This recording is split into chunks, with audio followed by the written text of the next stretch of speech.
One of the major factors an entrepreneur considers is the size of the market for his or her products or services. With a large population rate, there is a very large market waiting for their needs to be met by businesses. Welcome to Nigeria, presently with a population of over 200 million people, a perfect example of large market for businesses. Anytime we talk about money, we talk about numbers.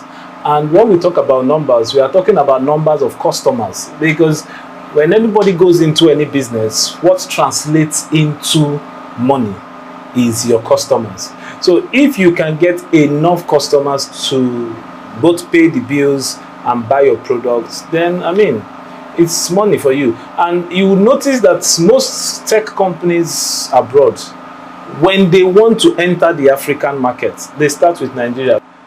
What will you sell, and what percentage of people do you need to make you hit your company's target?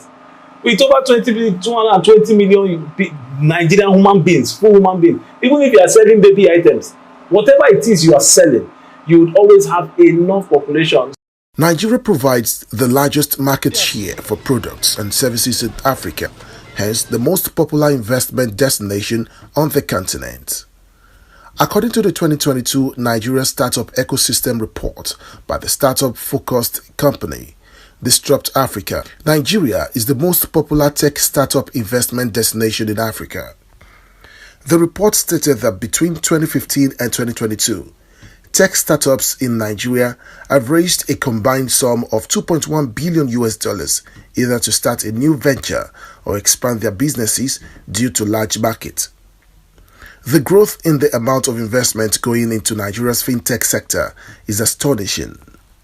Many of the major tech startups are majorly owned by foreigners. Nigerians are not taking advantage of the population at all. At all. If you look at most of the companies that have huge market share, in Nigeria, most of them are not Nigerian based. We just have a few, right? But the truth of the matter is we are yet to explore. We are yet to explore the human resource base, the human capital base of the country, and that's true. We are actually not taking advantage of it at all. Despite the clear advantage of population size of Nigeria, which makes it possible for entrepreneurship to thrive naturally, there are some challenges that make business environment hostile, which is slowing down the successes of startups. There was a time some weeks ago where activities in this complex was shut down completely. Why? Because the price of diesel almost doubled. And if the price doubles, it will affect your cost of production. If it affects your cost of production, the price of everything is going to increase. So, and if you look at it, you're going to discover that most businesses will start shutting down.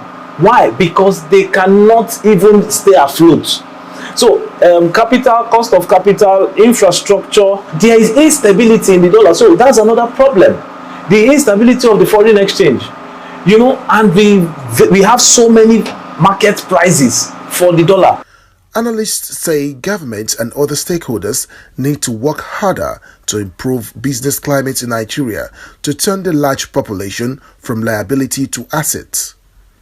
The country must invest massively in capacity building and use the advantage of large population for entrepreneurship growth to create more wealth. Reporter on the population there, and I'm sure a lot of people will have different things to say about Nigeria's population, and then it remains to be seen what we are willing to do about it, because it's very, very critical for a lot of startups, because you need to